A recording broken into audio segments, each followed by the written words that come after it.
social media make us pro-social? And we're lucky to have three speakers with different angles coming from different disciplines, and they're initially going to make a sort of public statement towards this topic, and then we'll have some discussion between the panel and myself, and then finally we'll open it up to Q&A. If you've got questions, please use the Q&A tool in Zoom, and we'll collect them and do that later on. So on our panel, we have Dr. Brian Davis from the School of Computing, who's been working with Facebook on cyberbullying of preteens and preventative measures around that. We've Michal Wieczorek, who is going to talk about the ethics of technology and the impacts that has on the way we use social media. And he's from the School of Philosophy here in DCU. And then finally, Dr. Kirsty Park, who is from FUJO, the Future of Journalism Research Center in the School of Communications, who's an expert in disinformation and social media.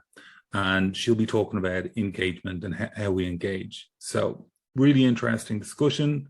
And so Brian, would you like to kick it off? Do you have a couple of slides?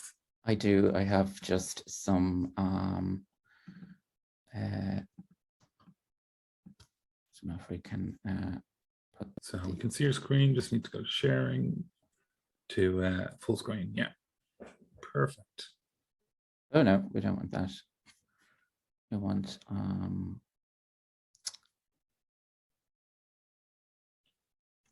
it's in the top right there, slideshow. Oh, thank you. Yeah. All the way over to the right. Yeah. Keep going right. Oh, beside the yellow button. All the way over to the right. Sorry, 1 second. Get visually see.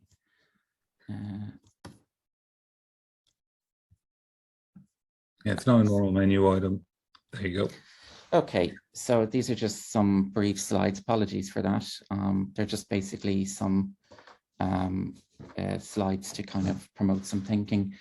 So we have kind of the good, the bad, and the ugly here. And the question is sort of, should social media make us pro-social? And I've been thinking about the good points with regards to social media is that it can build communities.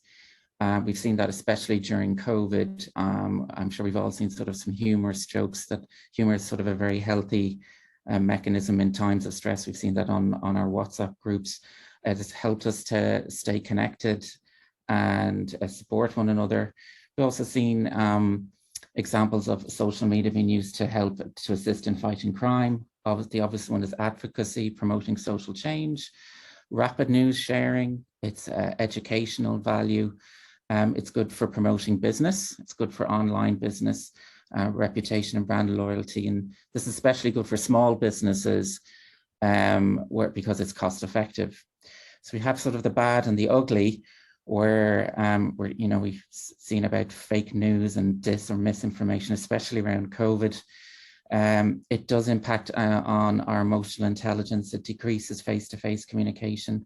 We have this issue of the monetization of social data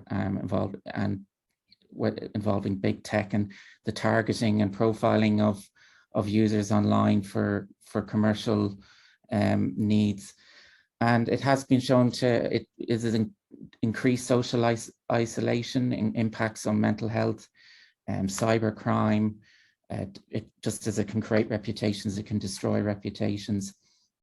And we've seen as well sort of an increase in cybercrime and scams. And then in my area, and sort of the area I've been working with which is natural language processing, but it's been applied to the area of cyberbullying and online bullying that's been increased through social media and its negative impact on children. And I suppose while many of these social media platforms are obligated to engage in some kind of content moderation, there can be a conflict with their business models as such.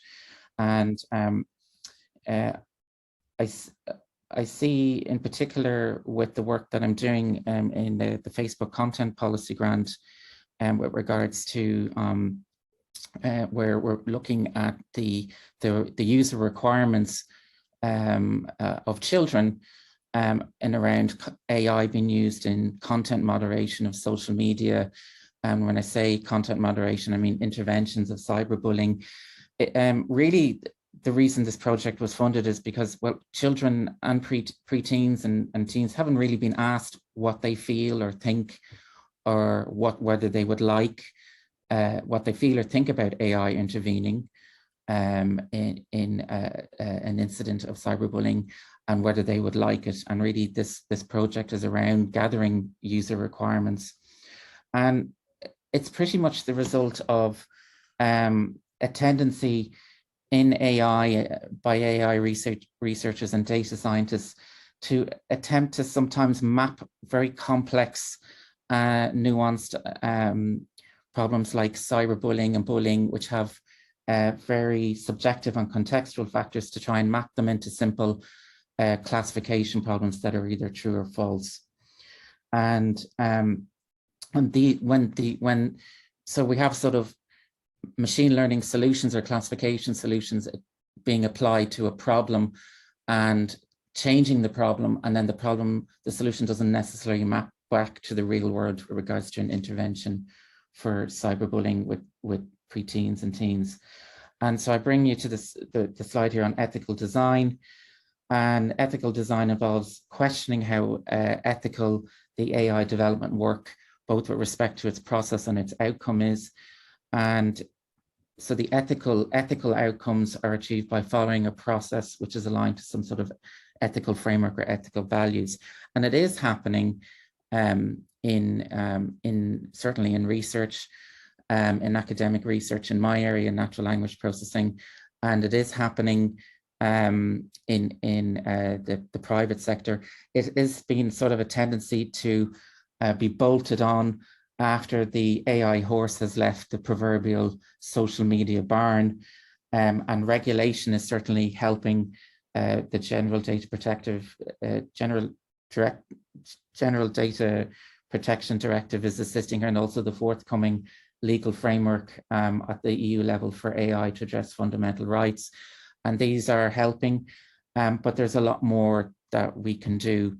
And my last point is, it's easy as an academic to sort of point the finger at government and big tech, but really it has to start in school, and it is starting in school, and it's starting in university, where certainly in School of Computing, ethics is core in both core to the curriculum in the top programs, and also we have ethical review of AI projects, and we also have endeavors by SFI centres like ADAPT and Insight. So one example was the AI in My Life, which is targeting transition year students, and also the H2020 Integrity Project. So my point is, they can do social good, but we have a lot more work to do.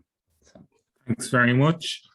So now everything seems to be going well from the computer science side. So let's move over to Michal and look at it from a philosophy perspective. Let's see if I can actually share the screen on myself. Go. Can you see that? Yes. All right. My idea was not necessarily to answer the question, but in a true philosophical fashion, just show a few problems with it. And let's assume that it is actually possible for social media to increase our sociability and make us more pro-social. And I wanted to investigate a few issues that would arise in this context. And the first one would be whether the online habits that are going to be developed can still remain relevant offline when we log off and do actually something in the real world. Then whether those habits are flexible and intelligent and allow us to adapt to new circumstances that may not have been anticipated on the social media. Then the question of who is going to define sociability and what interests are at stake. The main issue is that a lot of research on behavior change and technologies, and also what I'm working on self-tracking devices that, for example, encourage people to move more. The research shows that people are very keen to pick them up and actually see some positive gains, but the moment they drop their devices, and that happens quite often and quite soon, those upskilling gains, those new habits, they do not necessarily persist once the devices are turned off. And I think that would also be the case in translating online habits into an offline world. Also because in-person interaction require altogether different skills than online ones. Just imagine how different would it be to moderate a discussion on Zoom versus moderating a discussion in person, and then also moderating discussion on a Facebook group, for example, versus organizing politically in person. Those are things that are not easily translatable, and one set of skills might be completely useless in a different context. That's why we have all those social media trainings. But then if we're only trained to use social media, it doesn't necessarily translate well into offline behavior. Additionally, the social media doesn't have the tools to evaluate our offline behavior, only its online traces. They store the data about us, and of course they collect as much data as possible to see how we behave and how we could be nudged in specific directions. But ultimately, at least we should hope that they don't know as much about our offline behaviors about online ones. So the question of turning this data about online behavior into some offline gains is also problematic in this context. So it seems that it would be quite likely that any positive pro-social attitudes developed to social media might be confined to online environments, and that is obviously not enough. Now, another question is whether we're actually able to develop habits that are flexible, intelligent, or merely rigid, and that form a threat to autonomy. And ethical schools that I work with, mainly pragmatism and virtue ethics, say that our habits or stable dispositions that we have towards specific kinds of actions should be constantly adapted to new situations, thanks to a skill called practical wisdom. And what it means is that we should reflect on our habits and critically evaluate them in order to turn them into something better. Now, imagine what would happen if a lot of that capability would be directed towards a machine or AI tool, for example, that collects data about our behavior and nudges us into a specific direction. Are we still in control of what we want to do and what we are trying to do, or is it more of a matter of external influence that's traditionally in ethics is seen as something problematic? And it is not just that it is a moral problem of autonomy and whether we are able to act as independent agents, but also a practical issue that relates to my first point. What would happen if this tool on which we become so dependent were to be turned off or simply adapted? Would our pro-social attitudes still persist? Would there still be relevant? Would we still able to live without those technological aids? I think this is a major threat from a practical perspective. And finally, we have to, that was already hinted at, but Brian, we have to ask who is going to define sociability. That is, each one of us would have a different answer as to what it means to be pro-social and sociable and what values we should embody. And we also have compelling reasons and interests standing behind those definitions. And naturally, social media companies might define sociability or connectivity in an altogether different way to what we would do. And as we've seen, for example, with websites such as Facebook or Twitter, they have an incentive to keep us connected to the platform, and sometimes at the cost of our well-being. For example, by incentivizing more engaging content that plays on our worst instincts, or promotes hate speech, because hateful interactions are naturally more engaging. So we're interacting more, but is it actually a pro-social attitude, as would be defined, for example, by some reference to social goods? And we have to remember that pro-social attitudes, for example, those connected to political organizing or just values such as care, they might not be as important as engagement on the platform and ultimately revenue. So those are the things that we should be keeping in mind on when we think about outsourcing some of our capabilities to a technology. Thank you. Excellent. Thanks very much. So lots of questions, as you say, about do we have the right mechanisms? the right motivations, and even perhaps a wide enough view. So now I'll invite Kirsty to talk from a journalism perspective to this topic. Okay. Very good. You can see just full screen. Perfect. Okay, so I'm going to start off with what might seem like a strange place, but from a communications perspective, this I think is a really useful way of addressing this question. And it's the idea of affordances. So a real simple way to think of it is just what do objects allow you to do with them, or just what does the design of an object allow you to do with it? So the qualities of a chair basically let you sit on it, right? It's easy to bend your knees, to sit down, to put your weight on it, to lean back. That encourages you, or well, we could say it encourages you to sit. Chairs don't make you sit, but at the same time, if you had a waiting room and you filled it with chairs, we could probably take a good guess that the people in that waiting room are much more likely to sit down than if you had a waiting room and you didn't fill it with chairs. And so really, this is a way of saying that design plays a role in your behavior and in what people do, even if it doesn't make people do certain things. And we can kind of apply this to social media platforms, or even just to social media in general, or the internet in general. With online communication, we know that people do tend to behave differently online.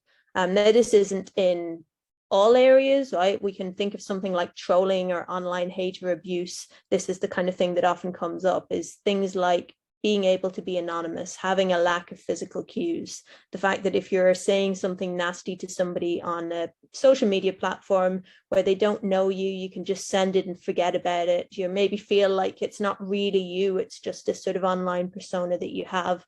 These things can all contribute to somebody perhaps acting really horrible online, when if you were to meet that person face to face, they wouldn't be saying those things to you at all. And this has also been termed the online disinhibition effect. And it's kind of this idea that just the qualities of online communication can facilitate people acting just a bit more disinhibited, or acting in a way that they wouldn't if you were stood right in front of them. And I would kind of say too that social media doesn't make you behave a certain way, but design definitely matters. And if you think even about what we associate with certain platforms, that typically comes back to design and the affordances of those platforms. So with Instagram, for instance, you're restricted to mostly communicating visually, communicating through images. It doesn't tell you what those images have to be. You could just put text over, blank colors, but we do tend to see Instagram associated with social comparison, with people, particularly younger people, maybe comparing themselves to lots of nice filtered pictures of their peers. Something like Twitter, we have a character limit there that you can't just write a big essay. And so we see Twitter associated with things like perhaps less nuanced positions or quick reactions to things that, tends to be a lot of back and forth on things which aren't always very fleshed out opinions. With Snapchat, we see that the content disappears. And so it's no surprise again that Snapchat is associated more with younger people who perhaps don't want their parents to see what messages they've been sending, or things like sexting, for instance, are much more prevalent on Snapchat. And it's not that any of those platforms have explicitly said this is what way you should be behaving, but the design of them in a way does encourage certain types of behavior which you're not going to see on other platforms. And you can think about this with anything, even something like, say, 4chan, which is associated with lots of really nasty stuff. There's a lot of anonymity there. There's a lot of design features which are encouraging people to be very disconnected from their real life selves. And then, of course, there's always kind of variation due to individual behavior too. So these are just two headlines. One is about a case where Facebook was used to incite violence. The other one is actually from a local group in my hometown, where it's been a really sort of positive space that people come together and raise money for causes and donate things when somebody in their community needs something. Really, really different examples. And you can find this again with any social media platform. There's always going to be bad actors. There's always going to be things which, end up connected to maybe some kind of negative social movement or something that's happening. And then there's always going to be examples of goodness and of people doing great things and having empathy for one another.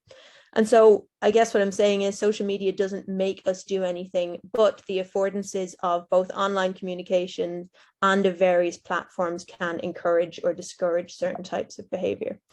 And then that kind of brings me to the question of what responsibility do social media platforms have? So a lot of my work is related to disinformation, and there is actually an EU code of practice on disinformation, which is it's voluntary. So platforms choose to sign up to it, and they basically make pledges to taking certain actions to tackle disinformation.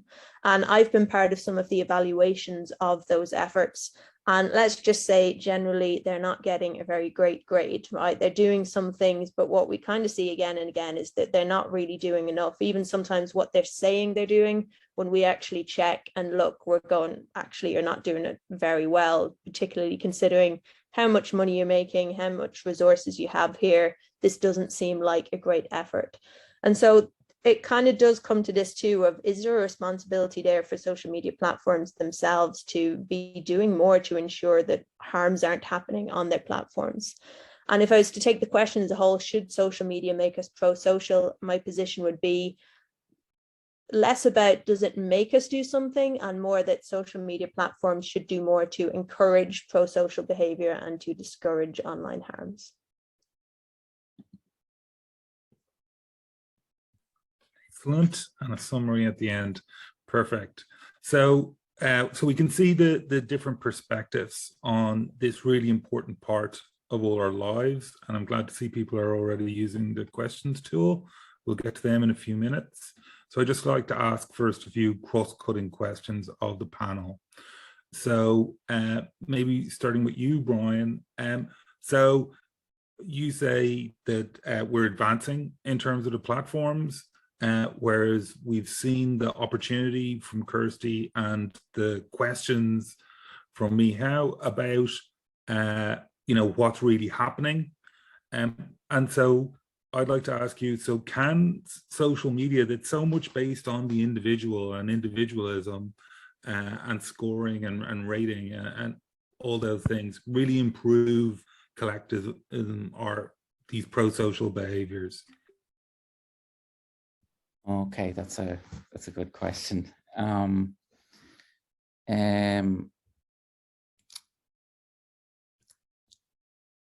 what can we do in the design space? I don't think, I think in the design space, it cannot be something that can just be, a metric or a score or a ranking. There must be some sort of, if I look at it purely from a natural language processing point of view, the classification tools will often come back with something that's sort of negative or positive and attempt to rank it. And even the notion of saying it's, how severe it is very much completely subjective. Like, someone may find something severe, another person may not find something severe in the case of, and that's something from working with my colleagues from the Anti-Bullying Resource and Research Center that has raised my awareness. So the design needs to be interdisciplinary.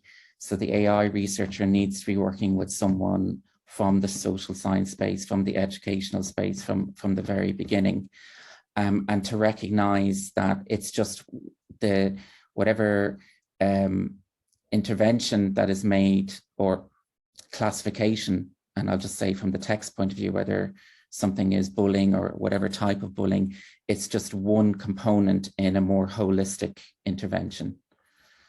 Yeah, so we have limits from the tooling side, as well as the perspective. And I think the researchers and engineers need to accept that as well, that there's not going to be a sort of a magic bullet.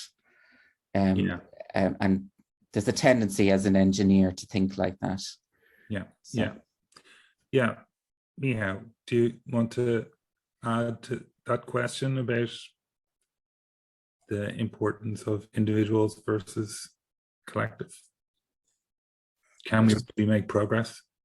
I'll just add that as they are designed now, they are not a good platform for collectivism, because all the scores and metrics that Brennan mentioned are usually attributed to individuals. You're building your own personal brand. You're getting your likes for specific, utterances that you have on it, and doesn't really promote cooperative approaches.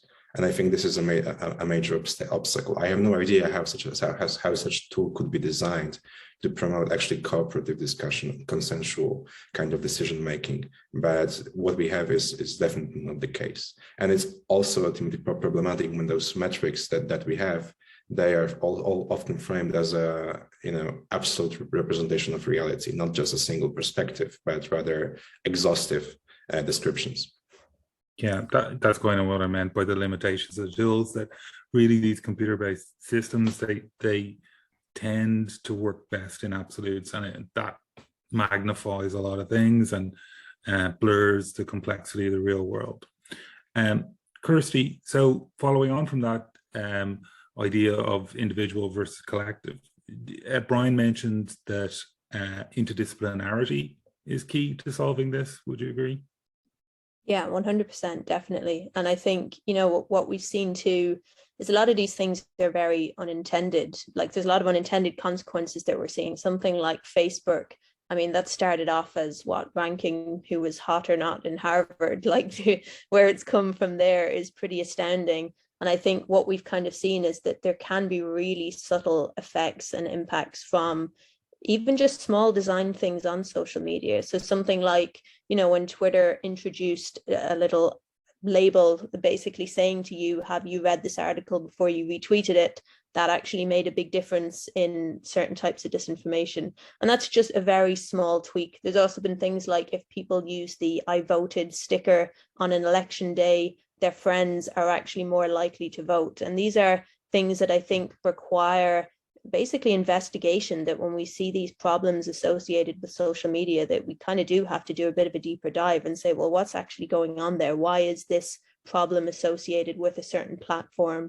Or why is this, maybe it's young people in cyberbullying. Why is this happening? What are some of the design features that even could be changed to make that even just slightly different or nudge things in a different direction? Okay, and so some hope there. And I mean, if we do want new platforms that encourage this behavior, should we have public utilities that are providing these services for social good? Brian? I think it is a sort of an interesting question, in the sense that we do sort of we sign up to these tools, we sign up to these platforms. We know on some level that they are monetizing, our social data, but we get these services for free, and regulation is there to help with that, but also, to try and to moderate that. But there's an element of the consumer should be aware. And why isn't there an alternative? We have, if we think about basic utilities that we have, like telephone, why isn't there maybe a basic utility for microblogging, or for, it may not be as sophisticated as we would as what we're used to, but at least that we have an option. So that is something that could be considered, and as opposed to simply, I suppose what I'm trying to articulate, you have this tension between what it is. It's a corporation which has to make profit and is essentially, in part, using the social data to sell advertising. Okay, and then why not offer an alternative that is free from that? And I mean, we know that in, for instance, I believe in the European Commission, they have their own internal messaging service. Why don't we as a society have one? Yeah. So Michal, you talked about the different motivations of the actors involved in providing and engaging with social media have been important. So is that related to this question? Can we have actors with different motivations that are maybe publicly funded? Yeah, absolutely. And I think we should distinguish between the questions of ideals and practicalities, because in terms of ideals, I think the answer is very clear cut, that this should be public infrastructure. And in a way, it already is, because the technical infrastructure might have been created by some company, but we have to remember that none of the social media would exist without its users. Actually, it is the users ourselves who bring most of the value. And this value is basically outsourced simply because somebody created a few algorithms and hosted a few servers. We could easily do that, because ultimately it is us who make the content of the social media happen and make all those connections happen. So we have to definitely consider that. Now, when it comes to practicalities, I think that the companies have a distinct advantage over us. They were first in that spot, so we would have to compete with the established name of Facebook or Twitter, but also with their pernicious and hostile ways of actually cutting off the market by driving engagement, by using all those techniques to make sure that we are connected to that. So I think here regulation would be the answer, but regulation is not the only answer. We should actually seek political change and changing the political imagination to actually strive to create those spaces that are publicly owned and are recognized as publicly necessary infrastructure. And then on to you, Kirsty. So I suppose from the affordances side, have you seen any work that's exploring, I mean, obviously there's a huge amount of EU money, for example, pouring into looking at public engagement with government and stuff like that. And I assume that part of that is looking at infrastructure. Yeah, I mean, I think the practicality side of things is probably ruling for me when I'm thinking about this, and I'm kind of going, I don't know that there would really be any viable way for something to really compete with what's there now. And I think even when you look at, Google tried to launch Google Plus and it failed, and how much resources and knowledge went into that, and yet it still didn't work out. And I suppose for me, I think the answer has to lie in regulation. And I think that's always going to be incomplete, because the nature of the internet is you're never going to be able to regulate everything. There's always going to be the ability to evade things. Even when you see something like a social media platform cracking down a bit, you'll see something like Gab opening up that's this completely unrelated, new, unmoderated spaces. So I think there's that issue. But at the same time, I think something that actually is a benefit here is that a lot of the major platforms have gotten into this mode of buying up anything that starts to relatively compete with them. So we see Facebook owning Instagram and WhatsApp. And I think the more we head in that direction, the more opportunity there is to take a regulation route and sort of say, listen, if you have this massive monopoly in these spaces, then you're going to have to be more accountable. And I think we are seeing a move towards that. So with, say, the EU Code of Practice on Disinformation, it's voluntary right now. I think the more that we see that isn't doing very well, the more push there is to saying, okay, there's going to have to be a bit more accountability here, particularly when we're seeing with things like COVID, the sort of public health impact that these platforms can have. Right. And so one of the things that Michal said there was about how we as users are generating a huge amount of the value that's been consumed and generated on these platforms. So do you think, maybe Brian, as people become more aware of this, that there's greater maybe self-censorship of people's online presence, or are people opening up? I think there would be many people who would be extremely cautious about what they say online. I'm not a social scientist, but certainly we see sort of the nature of and as what Kirsty pointed out, the nature of the modalities of communication, whether it's an image or the restrictions of characters, don't give much context to maybe a particular claim about something, or say in the case of advocacy, or if you're trying to raise awareness, and it's around, you're trying to compact very complex issues into limited space, and there can be sensitivities there, and I think there's a tendency, obviously, to sort of jump on something that without fully investigating it, and that can snowball. So I suppose my opinion would be that I think people are tending to censor themselves a lot more for fear of perhaps being cancelled as such, or being paradoxically, or being bullied online for their opinion. Yeah, and Michal, do you think that this is identity based? In terms of, is it segregated amongst different communities, the way they interact? This potential self-censorship. I think there's definitely more intersection between different communities, because, for example, the physical distances that you can see in the cities are in how people of different classes, for example, distributed housing-wise or employment-wise. Some of that disappears in social media, and I think that part of some of the tensions that arise and might lead to, as Brian said, bullying or maybe a form of censorship, they could be connected to this awareness of the difference. But at the same time, this is also paradoxically a value of social media, because it could be directed in a way to tear down those barriers that's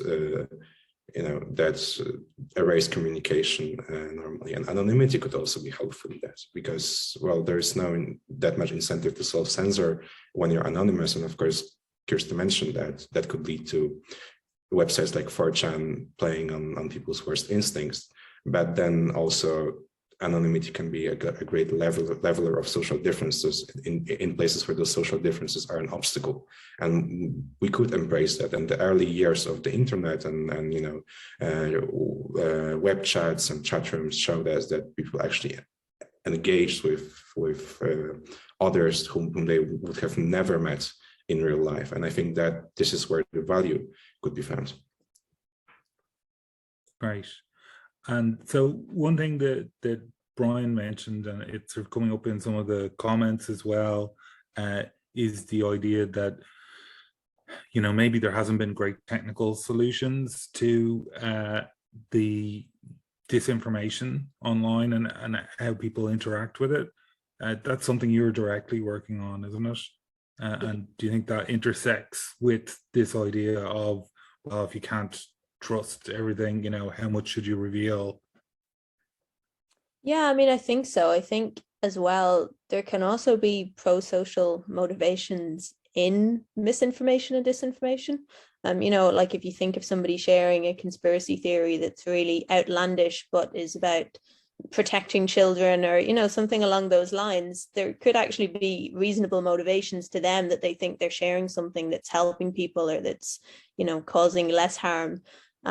So I think it gets really complex, and I think that's a great point too around identity and things like anonymity, that we can see the value in it as well. You can see maybe spaces where, certainly with things like sexual identity, that there's opportunities to be able to communicate with other people, and that's actually been a really fantastic force for good.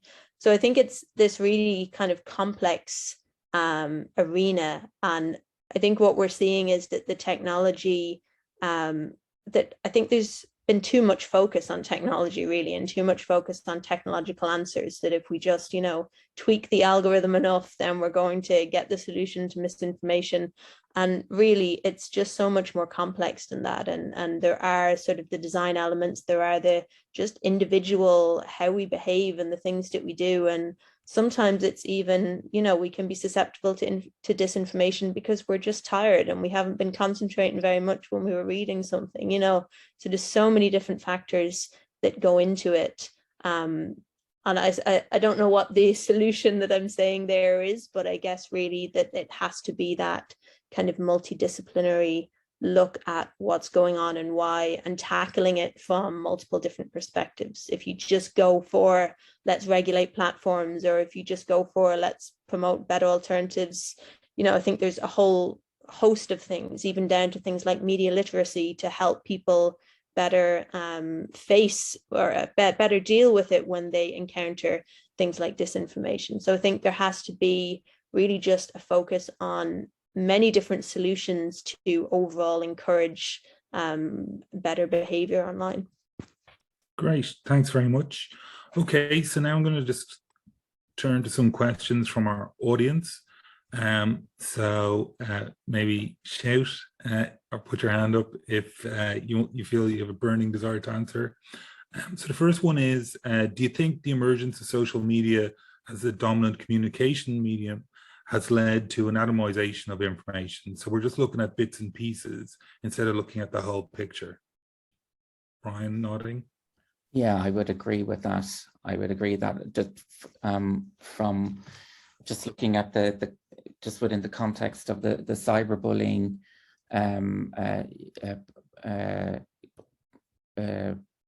requirements, you know, you have,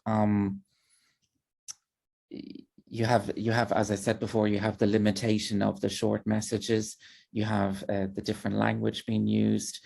It's been taken out of context. You may not have any image data, or you may have image data, but you have no text to explain what that image means. And it has led to it. I mean, one could imagine there are situations which are that do not constitute bullying or hateful, but have been misinterpreted because of the limited context as such. And just to go back to, you know, what Kirsty said, like something in the project, what we've been doing in the project is, you know, what I've been learning an awful lot is, it is a HCI component to it, but also, and there's significant overlap with the educational methods used by my colleagues in ABC, where you're talking about focus groups and mock-ups of interventions and creating synthetic data and roles, and what kind of roles would they be. You have sort of the perpetrator and the victim, and then a bystander, and then someone who may be nominated to support a user. I don't think that has happened as Kirsty said, when these platforms were being built. The algorithm was designed and its origins, and now you have sort of, as I said, the product's been released, and now you have all these design issues around it as such. Cool. Anyone else? Just add that part of the problem is that social media is really good at convincing us that it presents the whole picture, even though the image is inherently reductive. But, you know, you're enclosed in a certain bubble, but at the same time, you might not be aware of the demarcation where your bubble ends and where it begins, and you might be actually convinced that this is the whole truth and only truth. And as you can see, not only with people who believe conspiracy theories that they've read on social media, but all of us, we suddenly forget that we've been fed so much personalized information that a large swathe of other worldviews and people are unavailable to us, and it's very easy to just equate the center and the mainstream with what you personally believe in and what you're being fed constantly. Yeah. I think kind of on the flip side of that too, there's also a kind of information overload, and there's less clear trust in what is good information and what is bad information, you know? So we end up in this situation where maybe a scientist who's very credentialed and knows what they're talking about is saying something, and then somebody else is saying, well, I read on somebody's blog post this, and this. And there's not always a very clear sense of what is trustworthy information. And I think when you think about social media too, it can often be the things that imply trust are people being sophisticated with how they're using the platform. So you get somebody who might not know what they're talking about, but they've got a very slick setup and can make really well-produced YouTube videos that can be a bit of an issue, you know? So I think there's that side of things too, that it's become much harder through social media to know what's more trustworthy and less trustworthy information when it comes to trying to get the whole picture. Yeah, that's interesting. Within corporations, of course, data governance has been on the rise for the last decade, and that's linked to this idea of understanding, what data sources we have and how we can trust. I wonder if we're going to somewhere where we need sort of personal data governance, that we have the same sort of support, for all our information sources that organizations are dreaming about. Okay, next question from the crowd. So I think we touched on this a little bit, but saying, is the problem not to do with the incentives for the corporations? Until, the negative impacts of the platforms become costs for them, or unless there's laws that limit their business model, is it realistic to imagine that they'll do better? I would say absolutely not, but that might be quite a hot take. But I think that we might hope for the best and say that eventually public interest and corporate interests will intersect and they will lead to this digital paradise. But we should be more proactive, because without regulation, without political influence and political pressure as well, we are just playing by the rules that are set by corporation and just hoping that eventually it will affect us in a positive way, while having to endure all those terrible effects in the meantime. We can do better and we should do better, but that should be something that we consciously strive at, and not just hope that somebody will fix through a 2.0 interface, or somebody will fix merely through regulation. We should all push more to change that. Yeah. Anyone else want to take that? No? Yeah, I mean, I'd completely agree that, there is that massive issue of, if it's profitable, are they not going to continue to do it? And so much of what we've seen is because of prioritizing engagement, prioritizing getting eyeballs, looking at content, and not necessarily thinking about, well, what are the consequences if a bad actor chooses to use that for, a negative purpose. And so I think what we're seeing as well is that a lot of the actions that social media platforms are taking is kind of in reaction to PR threats to their bottom line, right? That it's kind of something happens and it's creating lots of negative reaction, and they're going, oh, well, we're introducing, well, a great example is Spotify recently introducing a misinformation policy now because lots of people are canceling their accounts over something. And so I think that's not going to be enough if it's just keeping on being that reactive sort of, something comes up and there's a public outcry and then there's a change in a policy, or we're going to make changes on the platform. That's never going to, I think, lead us to where we need to be. I think there does need to be an additional level of, if we are finding that you're causing harm, that, yeah, that is going to cost you in some way, not just from a PR perspective, but that it's going to cost you in terms of having to actually pay up. Yeah. And of course, there are positive developments on the regulation front. I think, starting with GDPR into the new AI regulations and digital single market and things like that, they are starting to address some of these things at least. Okay, so one last question then from the floor, and it's a slightly long question, but it's related to what Kirsty was talking there about the consequences, but rather than maybe the consequences for the platform, it's the consequences for individuals. So talking about an example of where social media platforms can be used to, repeatedly attack people that have scores to settle, even on a professional basis. If there's some sort of disciplinary action, and then people are using the platforms to kind of, create negative comments on all the output of that professional organization because of the prior activities. Anyone want to talk about that? No? Yeah, I mean, I think it's a really hard one to tackle, and that kind of comes down to as well that idea of the potential for bad actors, that there's always ways that these tools can be used for harm as well. And I suppose there's strategies for trying to address that. And we do see that as an area where social media platforms generally tend to be pretty good in sort of banning accounts and that type of thing. Not always great, but, there does tend to be a lot of work around that. But I think the issue is that there's always going to be ways around it too. There's always going to be ways of creating new accounts or using different IP addresses or whatever the case may be. And so I think it's a difficult one, because you're always going to encounter those types of uses. But I would like to think that they're in the minority rather than being the way